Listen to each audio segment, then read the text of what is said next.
Olá, eu sou o Lucas Zambon, diretor científico do IBSP, e você está em mais um episódio da websérie Repensando a Segurança do Paciente, que, se você assistiu à abertura, você sabe que foi motivada por estudos recentes que mostram que a ocorrência de eventos adversos, mesmo depois de tudo que fizemos nas últimas décadas, ainda é alta. Se você não sabe muito bem sobre esses números, volta lá na abertura dessa websérie, seja no podcast, seja no YouTube, e você vai entender melhor o que eu estou querendo dizer. E para suportar a nossa discussão, a gente está usando as opiniões que foram publicadas num artigo do New England Journal of Medicine, que convocou líderes de saúde lá dos Estados Unidos a falar sobre esses dados preocupantes da segurança do paciente. Nesse episódio, a gente vai ouvir um pouco da opinião da doutora Komal Bajaj, que é diretora de qualidade de uma rede de saúde e hospitais lá na área de Nova York, uma pessoa super reconhecida lá nos Estados Unidos. E a doutora Komal Bajaj, ela traz também uma opinião bastante importante aqui para a gente compartilhar, e já começo aqui com uma frase muito forte dela, né? Na opinião dela, imperativo moral para as entidades de prestação de cuidados, para fontes pagadoras e formadoras ou formuladores de políticas, oferecer cuidados equitativos e sem danos. Ou seja, para ela é uma questão moral que a gente faça a segurança do paciente, que a gente promova a segurança do paciente, seja a gente uma entidade que faz serviço em saúde, se a gente é uma fonte pagadora, se a gente está lá na criação de políticas, não importa. E olha que ela coloca isso junto com o aspecto de cuidados equitativos, uma coisa que, pelo menos aqui na nossa realidade, graças ao SUS, isso é mais viável. Mas a gente sabe que, por exemplo, nos Estados Unidos isso não acontece, por conta do sistema de saúde de lá, apesar de ter muita gente que gosta, acha bacana, tudo, mas a verdade absoluta é que o nosso sistema, nesse ponto, ele é muito mais equitativo. Então a gente já está muitos passos adiante do que o sistema norte-americano. Mas notem que ela volta aqui a reforçar. Ela coloca a segurança do paciente como um imperativo moral. Eu gosto de usar essa frase dela aqui para citar o seguinte: segurança do paciente não é diferencial de mercado, não é fator para ser cobrado diferente, não é motivo de orgulho de uma instituição, porque não é mais do que obrigação. Imaginem que a gente comprasse um carro baseado no fato dele não explodir, ou explodir menos naquela marca, né? Ou que a gente comprasse passagem de avião se baseando em que empresa o avião tem menos chance de cair. Segurança não é um ponto, pelo menos aquela segurança mais básica e aquela que se aplica a todos os cenários, ela não é um diferencial de mercado. Ela é a condição sine qua non de uma atividade. E na área da saúde, então, nem se fala. Então, acho que é muito feliz a fala dela de colocar assim, olha, isso aqui é uma questão moral, é uma questão que ultrapassa qualquer barreira aqui, mercadológica, ideológica, é uma necessidade restrita, né? E é muito importante ter essa visão quando a gente fala de segurança do paciente. Mas vamos lá, vamos um pouquinho mais à frente aqui com o que mais que a doutora Bajaj fala para a gente. Olha só, preste muita atenção à segurança psicológica. Olha só, ela traz a questão da segurança psicológica aqui. Então, de novo, preste muita atenção à segurança psicológica, uma crença compartilhada de que não há problema em expressar ideias, perguntar ou expressar preocupações e admitir erros. Já de cara, ela coloca a segurança psicológica como um ponto crucial para a segurança do paciente, e de fato isso é fundamental, porque, de novo, vamos lá, aquela lógica básica que a gente fala, a gente tem que acabar com o estigma do erro, as pessoas têm que ter liberdade para falar, de interromper, de ter dúvida, de parar um processo que não está acontecendo adequadamente, independente de produção de produtividade ou de comportamentos disruptivos, né? A gente tem que poder admitir, discutir erro, melhorar em cima disso. Sem abertura sobre esse tema é impossível melhorar. Então, segurança psicológica está no cerne de tudo isso e, na minha opinião, segurança psicológica é um pilar da cultura de segurança. É um pilar central. Se ele não existe, você não consegue construir uma cultura de segurança, pessoal. Isso tem que ficar muito claro para a gente, segurança psicológica e de ponta a ponta. E aqui a gente tem que ter muito claro assim, não pode haver disrupção de nenhuma forma de liderança, nem de uma liderança intermediária, nem do mais alto escalão. É muito difícil ver isso na prática, tá? Uma, uma, uma, uma não disrupção de nenhum ponto da cadeia de comando. Isso é muito difícil. Mas vale uma reflexão, principalmente se você está numa posição de liderança, seja ela qual for, intermediária ou mais alta, se você consegue ter essa autogestão da emoção para ser capaz de transmitir segurança psicológica para quem está abaixo de você. Olha como isso é crítico. Mas essa é uma reflexão muito válida. Mas vamos em frente aqui. Olha só que legal que ela coloca. Incorpore a equidade em saúde aos processos fundamentais de segurança do paciente. Porque ela coloca, certos grupos experimentam diferença no acesso, na prevenção, no diagnóstico, nos resultados. Notem que a gente está falando de uma realidade norte-americana onde isso aqui provavelmente é muito mais forte do que aqui para a gente, graças ao SUS.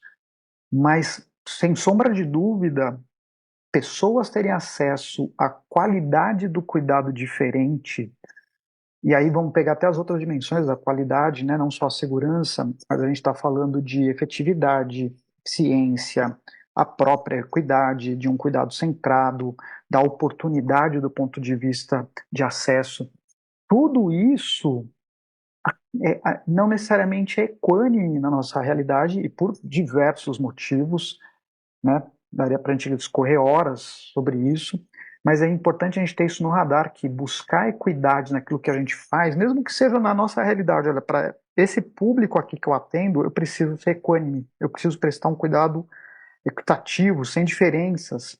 E aqui até colocar uma coisa importante, essa equidade às vezes esbarra até em questões de preconceito, tá? Então é muito crítico que a gente tenha isso. E é um tema super relevante e super contemporâneo, esse da equidade. Tá? Principalmente quando a gente lida, inclusive, com minorias, e aí minorias até do ponto de vista sociocultural. Não só necessariamente racial ou de gênero, mas para vários aspectos socioculturais. Isso é super, super importante e também é um aspecto que tangencia cultura de segurança. Ok? Então, tenha isso no seu radar e veja o quanto dessa equidade consegue ser mensurada, porque se você também não mede, você não consegue saber o que está acontecendo. Se atentar na análise de eventos, por exemplo, para ver se aspectos específicos daquela pessoa não levaram a tomada de decisão diferente. Veja só como isso às vezes escapa ao nosso radar de análise. Mas é importante, é um item para ser incluído. Porque se você não coloca isso na sua rotina de análise, de percepção do que está acontecendo em termos de segurança do paciente, dificilmente você vai fazer um diagnóstico sobre isso. Ou você vai acreditar que está tudo certo, ou você não vai saber por onde começar. E a minha dica é essa. Na análise de eventos adversos, comece a tentar perceber ou identificar se há problemas de equidade acontecendo naquele caso. Tá?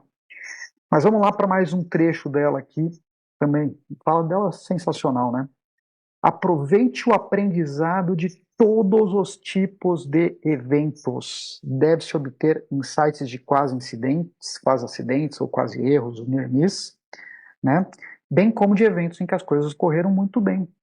E isso aqui está totalmente alinhado com a lógica do Safety Tool, que é a vertente mais moderna de segurança nas organizações, em que eu não posso só olhar e analisar o que dá errado, eu tenho que analisar o que dá certo para tentar reproduzir o que é certo.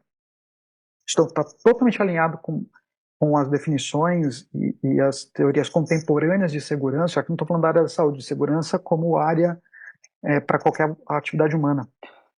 Mas notem que ela valoriza o aprendizado de todo tipo de evento.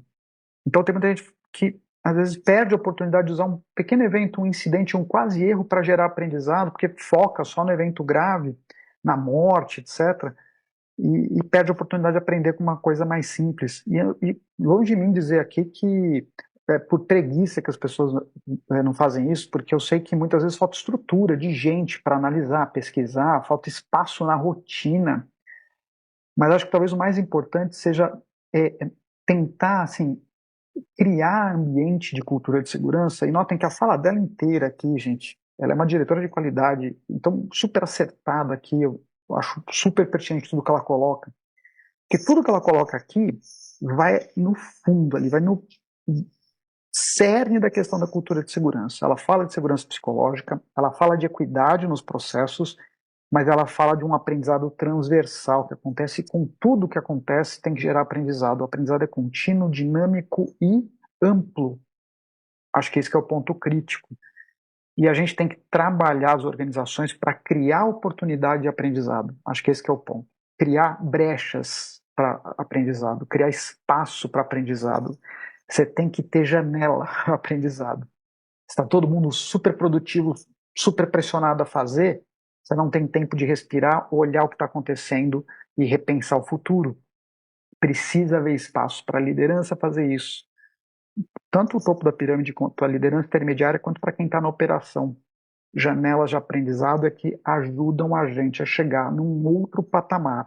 Está todo mundo sendo pressionado a produzir, ter alto desempenho em termos de produtividade, não há espaço para aprendizado. Ou esse espaço de aprendizado ele fica mecânico, burocrático e acrescenta pouco.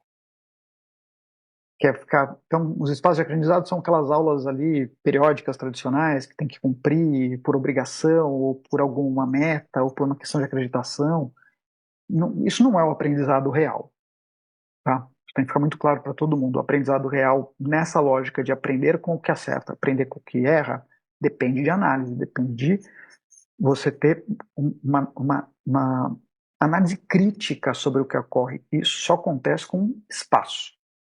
Tem que ter espaço para todos os níveis, não pode ser só no nível superior, porque a operação tem que estar diretamente envolvida nesse espaço de aprendizado. Então, de novo, aqui, uma fala super consistente e super coerente com a construção de uma cultura de qualidade e segurança. Então, a fala da doutora Komal Bajaj é muito voltada para isso. Não perca de foco esses três aspectos: segurança psicológica, equidade e aprendizado amplo e restrito. Tem que ter espaço para tudo isso acontecer na nossa organização, para a cultura de segurança crescer e impulsionar todo o resto. Só assim que a gente vai melhorar a segurança do paciente, concordam? Bom, espero que você tenha gostado dessa discussão de hoje. Não deixe de ouvir ou assistir os demais episódios aqui dessa série, que é super importante. E eu vejo você numa próxima oportunidade. Até lá.